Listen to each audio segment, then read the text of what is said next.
Peace, family. I'm Chivatel, aka Chitty, and I am back with another tool for your toolkits. Welcome, welcome. Today, I get to share with you my insights on the whole narcissist saga. Everyone is talking about this. I see it pop up in so many different places, and now I'd like to share with you all some tools because y'all know already that mother's gonna come through with some shadow work so that you can get your life back, get your power back, and stop playing these games with people who trying to play with you. All right. So as you tune in, please say something. Say what up. Tell me where you tuning in from. Okay. This video and this series actually is something new and trying with you all to give us a little bit more order. So, Wednesdays, I like to just share a few pieces of wisdom. They will be called Wisdom Wednesdays. And if you have any questions, these videos would be great for you to put them in the comments if there's something that you have a question about, and I can take some time to reflect on it for everyone, with everyone on Wednesdays. All right, so let's start here. Lately, there's been this whole uptick in toxic relationships, friends, family, um, some of y'all kids, right?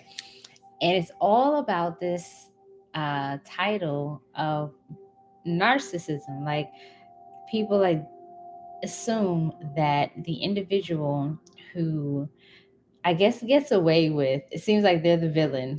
They are the new age villain of relationships. They get away with getting everything that they want and desire out of a relationship, and the other person fails. They totally fail to get what they want. That is the picture. All right. I've been listening to interviews, I've been watching psychologists break certain things down, and there is one common thread that I continue to see. And at some point, people got to get healed. People have to find a way to get their selves back, because what they experience, what I'm hearing, right, and what I have experienced in my own world, at different places along my timeline, is that the self is lost. Now, this is important because it's going to tie back into this full moon. Okay. Um, this is what is really important in regards to relationships, because relationships, especially close relationships like your intimate partner, people you're living with, that you share space with, that you get really close with, it's important because at some point you can very well lose yourself in that connection. And it's one thing to lose yourself in that connection and become a bigger and better self, but it's another to lose yourself in that connection and totally lose your way as far as what is your soul's journey, mission, purpose, goal, all of the above. And in order to get yourself back, you're going to need to recognize the lessons and the gems in these world class, you know, a-holes, right? Um, I haven't run into too many people who love a narcissist, but I'm beginning to find a silver lining where I appreciate the journey. I appreciate the journey. And the only way to get to a place of appreciating a journey as hard as recognizing, oh snap, like I'm in a relationship or have an attachment to a narcissist, is to do the work. You got to do the shadow work, and you got to return to some of your belief systems. And those belief systems are going to help you figure it out. So I'll share with you. I believe that the universe is always serving me in my highest good. And I believe that the universe is going to give me what I am. Everyone may not believe that, especially when they get in some shit that they're like, that ain't me. But you know, I I've I don't always agree with that. I think that it's easy to get away with saying that it has nothing to do with you, but if it's in your frequency, it's in your experience and it can stay long enough, it has a purpose. Okay? It has a purpose. And it's up to you to take the reins of your life to see what every single bit of your experience is here to bring you. I'm a thirsty one for life. All that it can give me, I want it all. I like to be excited about life. So, like, even when life is kicking me, I'm like, yo, what is this? Like, let me put my boxing gloves on because I'm about to fight. I'm going to get up out of this, whatever I got to do, because I want to be a free woman. I want to be um, free to and liberated in my thinking and how I move and how I express myself. So, life for an individual like myself, especially, so if you're feeling that way, life is going to throw these monkey wrenches because it's going to challenge that desire for freedom and liberation. Okay? It's very, very challenging to get that. Liberation does not come for free. So let's just talk about, I just want to talk about 3 different things for now with the narcissist that I love. So this is a bit different. Okay. I love these 3 things because had I not experienced the victimhood of it, I would not have been able to understand and empower myself with the healing it came with. Like, not all healing is nice. Not all healing is a warm washcloth on your forehead. Some healing is chopping off a limb to save the rest of the body. And you may have to get a prosthetic, but then you learn to live. You know what I mean? That's life.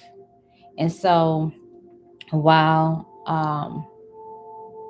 it's important to give another perspective so that you don't get stuck. All right, you don't get stuck with professionals just keep on coming at this content of narcissism as like, you're a victim, run, you're a victim, run, you're a victim, run. Unless you are in a physically violent situation, I'll tell you this, and write this down in your notebooks: what you resist, persist. What you resist, persist. Every single time. So if you find yourself in this situation, and the first thing is, I'm going to run, without looking at what it is that you're running from, you'll go running back into it again. Okay? There's a difference between running, okay? And when I hear run, I also hear fear. There's a difference between running, which is based in fear, and establishing a boundary, but identifying what is there. So we'll get to that. All right. So here's the 3 things so far that I'd like to share with you that I love from my experience with a narcissist. And hell, I've been called a narcissist. I think they say Capricorns are the poster child of narcs, but I mean, a narcissist is not going to necessarily say they're a narcissist. I mean, they might, but you be the judge. I don't care. Okay. All right. So if you're ready for this, press 1 in the chat. And if you've experienced this before, press 1 in the chat. So I mentioned before that the first thing that a narcissist taught me is that every single relationship is transactional. As a giver, as a lover, as one who really, really does her best to live towards the light of my being and keep the dark side of my being for when it's absolutely necessary. I honestly have to share that coming to terms with the trigger of hearing that relationships are transactional was a biggie. Because when we think of transactional, for someone who is very heart centered, this piece about like exchange, like money for a relationship, or sex in exchange for money, or I don't know, publicity. It's some type of exchange, right? It's transactional. Whereas I had, these are my glasses that I used to wear. Okay. And I wore these glasses that were like, love is free. Love is free. Love is for free. Okay. And it's a beautiful thing when you feel like it's free, meaning the reciprocity is so balanced that you don't feel the transaction. It's just flowing from one to the other, one to the other. But in reality, there's a transaction. Okay. Even with your friends who you feel totally comfortable with, you can go to them with anything. They don't create a space of judgment where you feel shame and guilt. They're fun. You can have your pleasure and all of that, and no one's counting like, oh, you know what, we had fun 3 times this month, so now you owe me some time on the business side. No. However, that energy that you're experiencing between each other is still a transaction. All right? It's still a transaction. And the only difference is in the transaction is that one, somebody may be intentionally giving to the other person their time, resources, attention, or whatever it is, right? I got rice, you got sugar, I need sugar, and you need rice. Transaction. They may be giving those things without the intention of getting something back. But we all know, even in our platonic relationships, that at some point, if we're bringing all this sugar all the time, knowing that the exchange was supposed to be some rice, but you didn't think of it wasn't a dire circumstance, right? It was like that one time, but now like you're consistently bringing the sugar, and now you're getting your own rice, and you're not getting anything else. Suddenly, you feel like there's an imbalance. And I'm using these mundane things like rice and sugar, but they can be, you can plug in any type of thing that you may need psychologically, emotionally, financially, physically, whatever. And I've heard many of times, I've had friends where we have come to terms with, wait, like I I'm calling you all the time, but if I don't call you, I don't hear from you. Right? Those kind of things.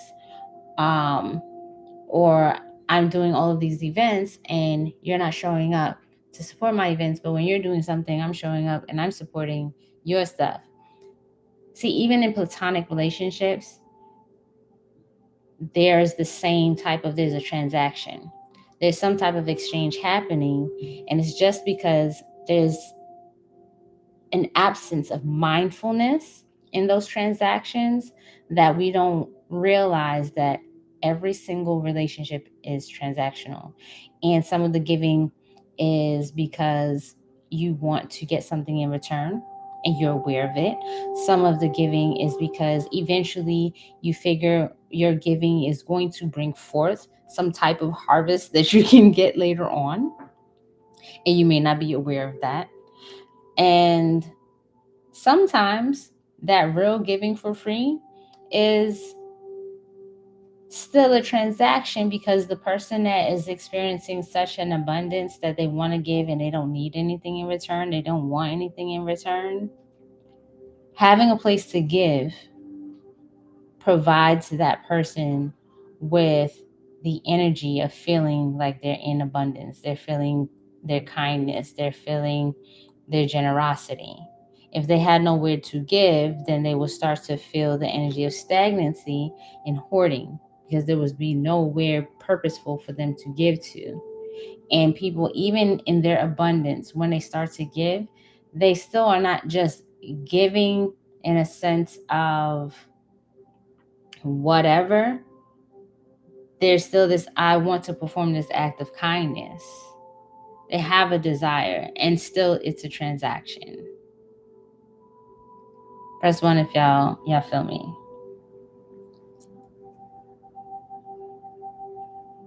Okay.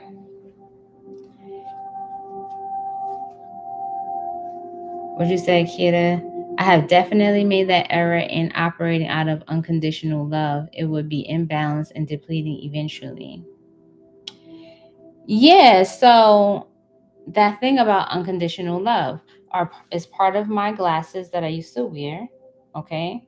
I have new definitions for it, because when I say definitions, I mean defining terms of what that is. Because having experienced a narcissist, it really took me to a place of like, what is it? What is it that the narcissist has or does that I'm still in a space of wanting to love that person, even though they are not showing up in a way that what I'm receiving is fulfilling. Okay? So this is where I want to move to the next level. So number 1, all relationships are transactional. Okay? What's that question? So any form of interest in a noun can be technically a form of currency. Correct. There's a flow back and forth. Now, number 2. Okay, number 2 follows up, all relationships are transactional. Boundaries, aka terms, are determined so that you can see where your balance sheet is. So, boundaries, your terms of contract, your terms of relation, your terms of transactions. The same way with a card, right? You got your credit card. There are terms associated to the credit card. You have a credit limit. Your credit limit is 15 grand, right? If your credit limit is 15 grand, that means that your relationship with this card is you can swipe away up to 15 grand. And then up to a certain point, right, you have to actually pay that back. Now, if you want to survive and become empowered in a situation with a narcissist, it's your responsibility to understand the terms of that transaction. What are your terms? It's nobody's fault when you don't have terms to what the accessibility is going to be. So your terms define the accessibility rate, your credit line. Okay? So, all right. You identify you're in this situation with a narcissist. Because narcissists are they're just known for just getting exactly what they want. And so they have taught me that my angst or my upset with them is that they're getting what they want because they're clear on their terms. And I was not clear on my terms and sticking with my terms. So these are the things that you need to have for yourself. Okay. What are my terms? Boundaries, that word gets beat to death. But think about your energy, right? As your cash flow. What are your terms? What are your terms? All right. That way, when you recognize, okay, I engaged in this relationship, because you're going to have narcissists as bosses. You're gonna have narcissists as business partners. You're gonna have narcissists as parents. You're gonna have narcissists as children. You're gonna have narcissists as your mate, your husband or your wife. You're gonna have narcissists like they're gonna show up all over, especially because of the way that society is built around selfies, lots of cosmetic surgery, aesthetics, just looking good, snapping the perfect moments. And people have a distorted relationship with reality, okay? And society feeds it. So there was a time where fake breasts were like a guilty kind of thing, like not really okay and accepted. Now it's like, girl, why don't you? You know what I'm saying? So because of that, because of this distortion in reality, it is the new reality. And with that, if you want to maintain a sense of self and be grounded as a spiritual being living in this very different world, just be aware of what your boundaries are and what you're good for. Like, I'm good for $50 with this person. They not getting more than that. You see what I'm saying? And don't let anyone overdraw your account and then you mad because now there's these overdraft fees.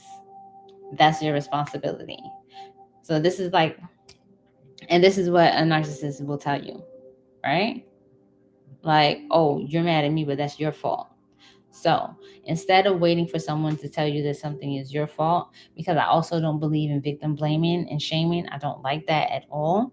I want you to take it to your journals, take it to yourself, and have these conversations where if something or someone is not showing up on your terms, how do you make the adjustment so that it works for you? Because sometimes, like I've told clients before, sometimes that individual, they don't work for you because you're trying to fit them into a role in your life that they're not suited for, and they're not saying they want to be in that role. But if they fit another role and there's something in that transaction for you, then why not learn how to be masterful of yourself and your boundaries in order to get that thing that you do need? Okay. And a lot of times it's experience where the transaction is time for resources, because money is important. Okay. All right. Y'all follow? Y'all follow? Okay. The third thing, and I know that my very overly confident, was overly confident, my very confident, arrogant narcissists are not going to want to hear this. And this is the piece that most psychologists say that the narcissist runs away from, is that the same formula of hurt people goes with those who have low self-esteem, do things out of low self-esteem to create that in another person.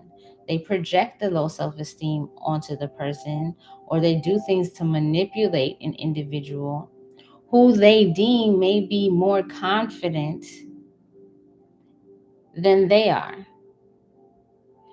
So, in order to create domination, to be dominant in that transactional relationship, the narcissist never wants to feel threatened in their self-esteem, okay? Because what we guard, right? What we guard is where we're vulnerable. So in order to guard it, you put what? Guard dogs at the gate to protect that thing. And in order to protect that thing, those guard dogs have to bite anything that remotely looks like a threat. So your confidence, your ability to do things on your own. So there are entryways, right? Entryways into where can I attach myself and become the pusher or the plug for that thing that you're going to need so that I can destabilize your foundation and your confidence. Okay? Now, some people do it unintentionally.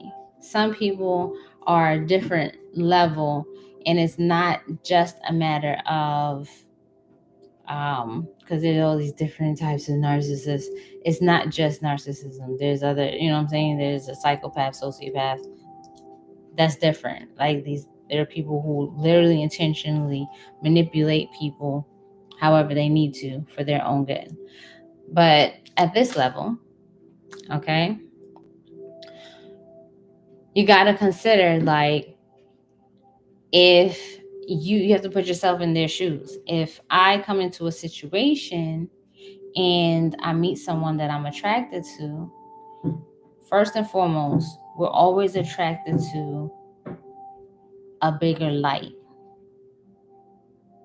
So the narcissist is going to be attracted to a shining light, someone who appears to be really charismatic and has a certain level of confidence, because it creates a kind of challenge. Okay. And it's like your food. Your food, your challenge, there's something there to gain. How can I destabilize that and make it mine? Because when we want things to be ours, a possession, that's where we have the stronghold on that individual. Okay? So, for example, you have a boss.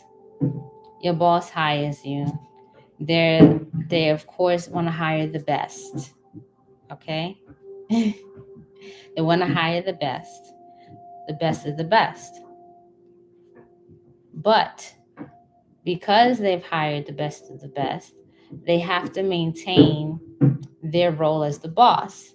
So if they are the boss and you start coming up in such a way where it looks like you may be challenging their position, they have to be overcritical on everything that you do, and they have to start to take away any type of rewards that they may be giving you for the work that you've done, only so that you won't get so confident in your abilities that you will leave and go start your own thing, because then that's war. Okay, that's war on them and their being and what they feel they have invested in by letting you be a part of what they're doing. Okay, the same goes in like intimate relationships or families. Like, how many of you have experienced parents who will like big you up and tell you, like, go to school, do your thing, and you should do this and this will be great, and then as you get that job and you're like, yeah, I'm thinking about moving out, they like start doing all kind of stuff, playing with your money. They start oh, you can't use the car. You're like, wait, I need the car to get to work so that I can, oh no, you need to get yourself a car. So they set you back. Right now you got to come out of pocket before you reach that goal. It's just like just before you get to that goal, they do something to pull the rug from underneath you, because if they don't do that, you won't need them. And creating a need is super important in their lives. So what do I love about this? What I love about this experience, I know it hurts.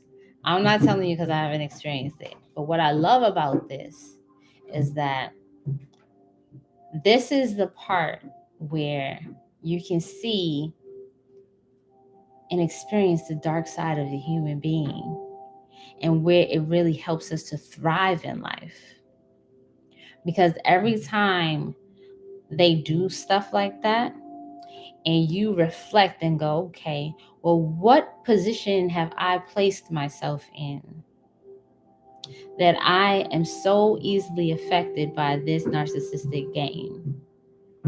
How do I now flip the script? Okay?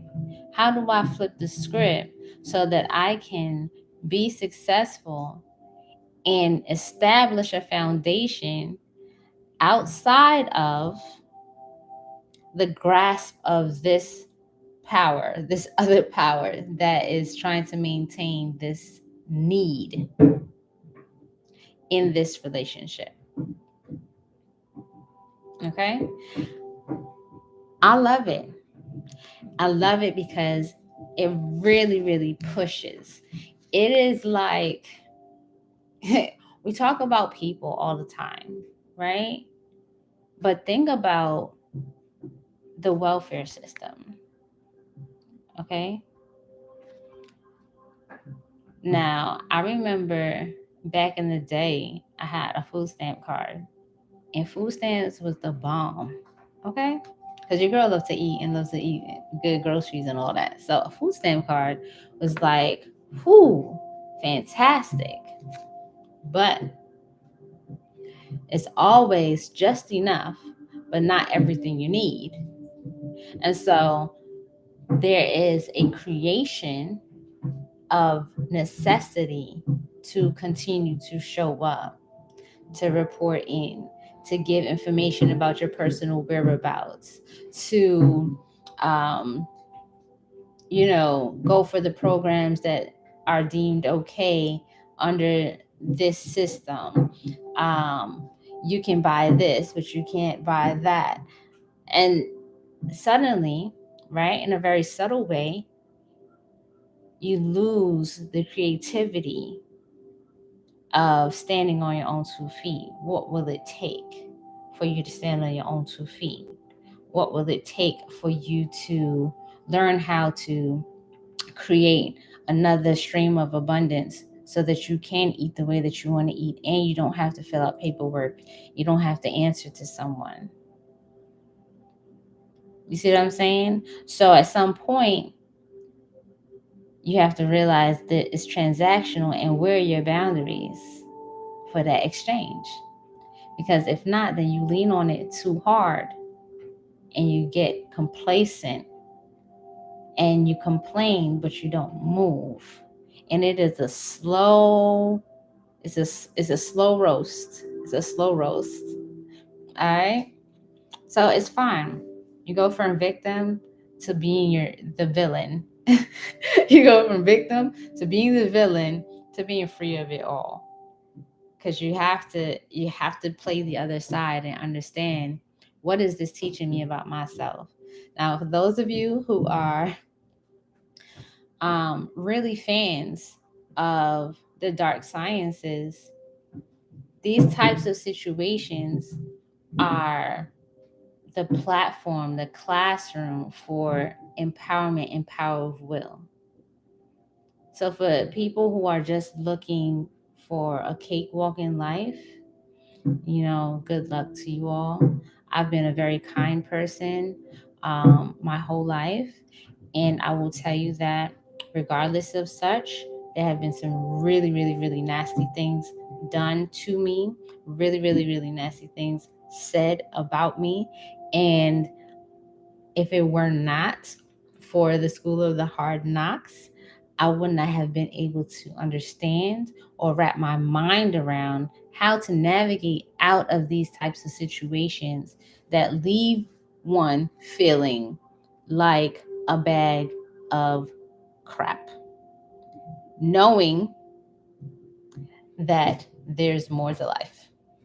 All right. So I hope that this was helpful to you all, because there's more. There's more. I think I'm going to go in more. But I think for right now, if you understand those 3 things, they will be helpful to you if you're experiencing this.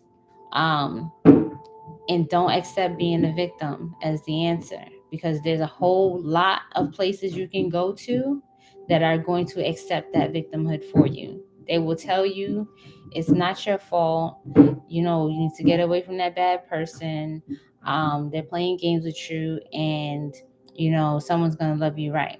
All those things are true. Someone will love and treat you the way that you want to be treated when you learn the lesson that all relationships are transactional. That's Here we go. It's not your fault. True. Some things are destiny, and you needed to get into that classroom to learn these things. So while it's not your fault, you still are responsible for doing something about it. I know you have to. Okay? Um, but they don't say that. Okay? And that sometimes is something I have an issue with. Okay? Um, and what's the third thing? Like, those people are terrible. Look, man, here everybody is out their mind to some degree. Everybody's dealing with some type of dark side of themselves that they do not care to reveal to the world. They will cry in the closet and they will smile in your face. Done it, you've done it, and you will not ever really know when or where the individual is in their life, especially your favorite people. Okay? So, do they suck? Of course, in the moment they suck because that's not what you're looking for. But really, what sucks is if you cannot find your power in what is being drawn forth from you. Okay? I want you to be empowered. I want you to feel how powerful you are. I want you to not need anyone else to validate what that power is, but I also want you to prove to yourself with your own hard work, your own diligence, what you are capable of. And I want you to look at your timelines in your book of changes as well to see those moments where you had to figure it out. You just had to figure it out. Okay? Um, let me It often requires strategy and intention to leave the circumstances and environments. The longer you stay in those circumstances, the more targeted your central nervous system becomes. Yes. So, Kiera makes a good point. The longer you sit around trying to appease these individuals, um, is the harder it's going to get. So once you identify it, okay, you got to get into strategy mode and reality check. This is transactional. Am I good for this? Or am I not good for this? Because the longer you stay in it, hi, darling, the longer you stay in it, is the harder it will become. Because your mind is going to begin to believe some of the things. Okay? And that is the entry point. Once you start to believe some of the things, then it starts to seed and sprout. And yeah, so it's good to surround yourself by people who actually do believe in you, who do speak life into you. It's very important for you to speak life into yourself. And anytime that you experience being attacked by the low self-esteem monster, okay, because when someone's trying to tell you what you're not, in the face of you being all of that, okay, and you have receipts for your greatness, okay, you're gonna need to go and clean that off, because that's negative energy. You don't need that in your life. Okay, and there's a difference between when someone has built up the rapport with you and the respectful rapport and exchange with you, to be able to share with you things you might need to fix about yourself, your situation, your reality, versus one who not only is pointing out the things that suck about you, but are also helping you to suck in those areas. Just make sure you pay attention to that. Okay? Oh, you didn't do this, you didn't do that. Well, I needed the car and you took the car. Oh, well, what the hell? Why didn't you tell me you needed the car? I did tell you I needed the car. Well, you should have reminded me. Okay, so that's when you identify this person is not just pointing out things that are wrong with you, but they're also helping you to have a hard time to do the things that you need to do. That's when you can be like, yeah, I got your card. Next, let me look at these terms in this of this relationship and what it's going to be. You see the difference? You got to know the difference. Oh, you didn't do your work. Or you didn't give me the work. What was I supposed to do? How many of y'all had bosses like that? What? This project wasn't done. Yeah. You gave us the project yesterday. Well, I expected it to be done. Okay. The blame shifting. Exactly. But you have to be aware of that. You have to be aware of the blame shifting.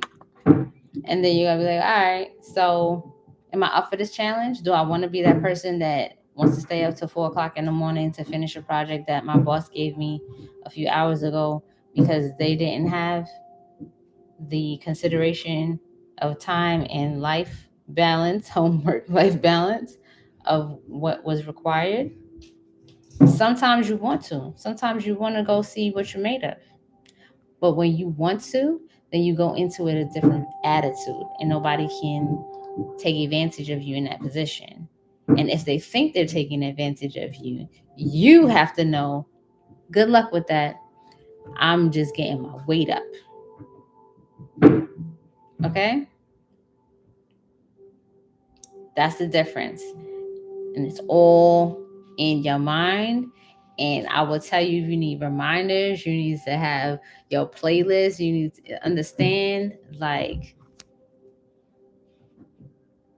remind yourself of who you are. Remind yourself of who you are. And don't gas yourself of who you are if you're not doing what it is that you are supposed to be doing. But you have to have enough positive reinforcement, because that matters. Speak life into yourself, speak life into yourself, speak life into yourself. And whatever anybody else does, that be their business. Okay?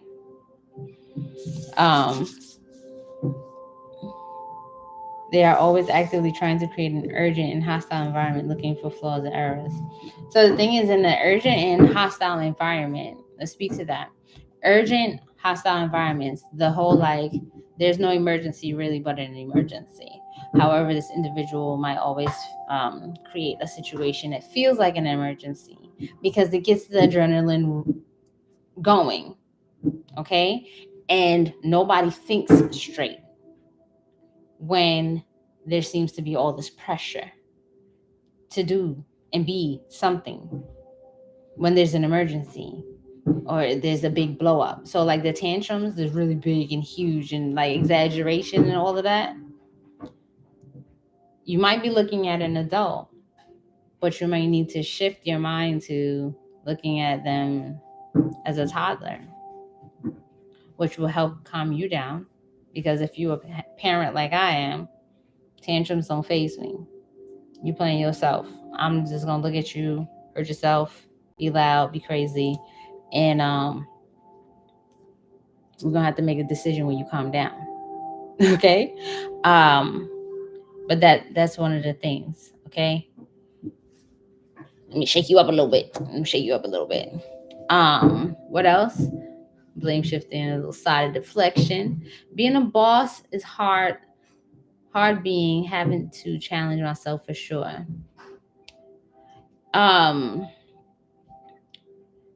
Being a boss is hard. It is. It requires a lot of organization, time management, clear communication, goal setting, and accountability.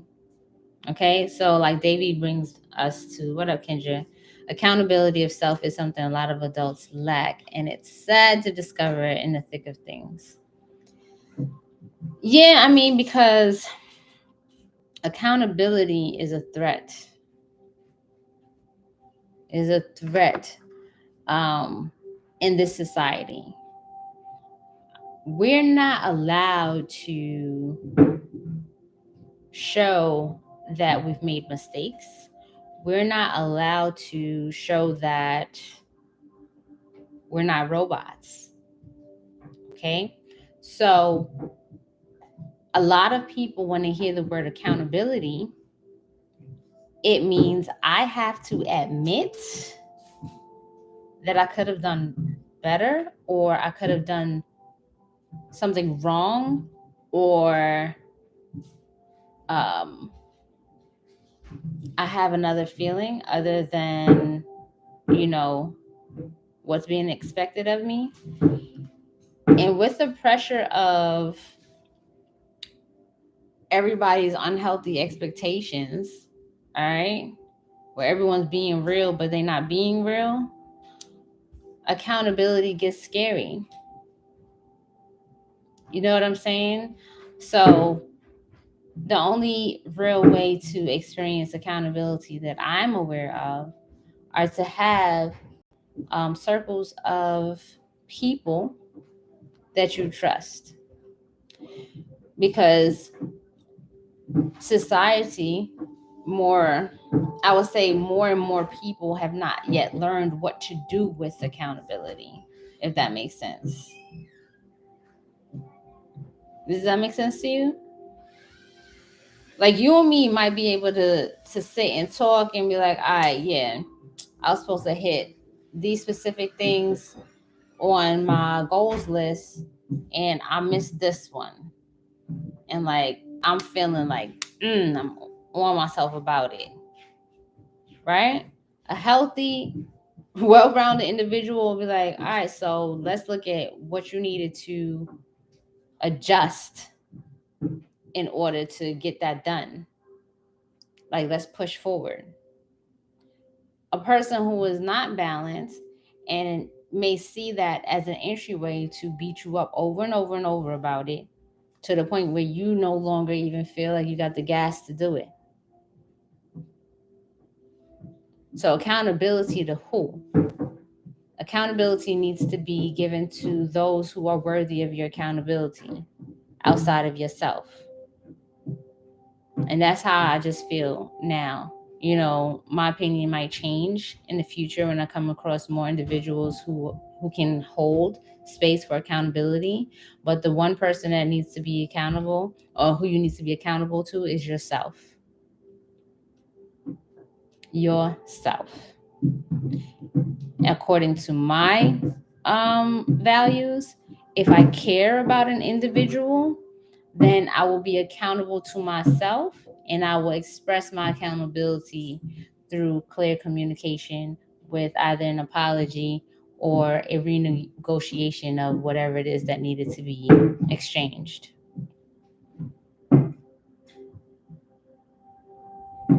Because you see these glasses that I used to wear, I used to think that accountability made deep, loving, trusting relationships with everyone, and they don't.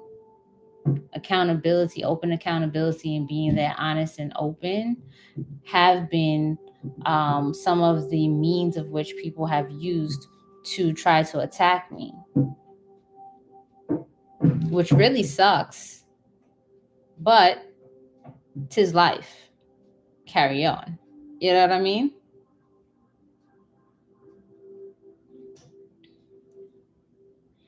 Remove the yes men.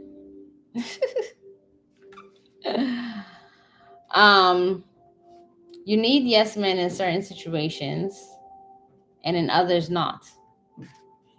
You absolutely want to have people that you trust that are not your yes men.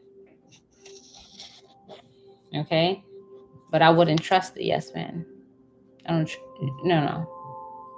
Because they can be yes and yes and yes and yes and doing all kind of crap behind my back, but just saying yes to me in my face. So I don't trust them, but they're still valuable. I mean, that's how I feel.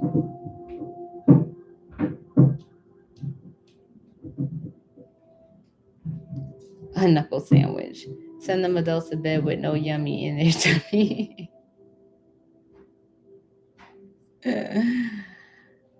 Inherent unsupportive. They have taught me to stand on my own and advocate for self. Yes, so that's what it is.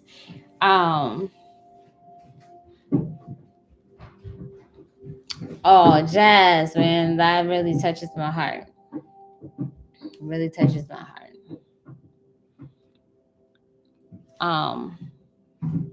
I feel for you all, because some of us have parents that fit the bill, and there's a lot of pressure around that. You only got one parent. There's only, and sometimes you'd be like, well, why I got that parent? Why I got them? Something back. But there's wisdom. There's wisdom in it. If you need support, you can always hit up my line for a consultation. I definitely work with people through this.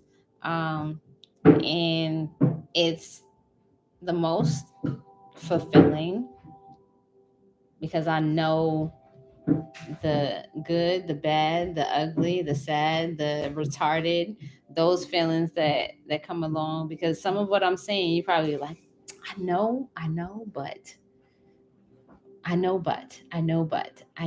when you find yourself saying I know but, then you're definitely in this situation.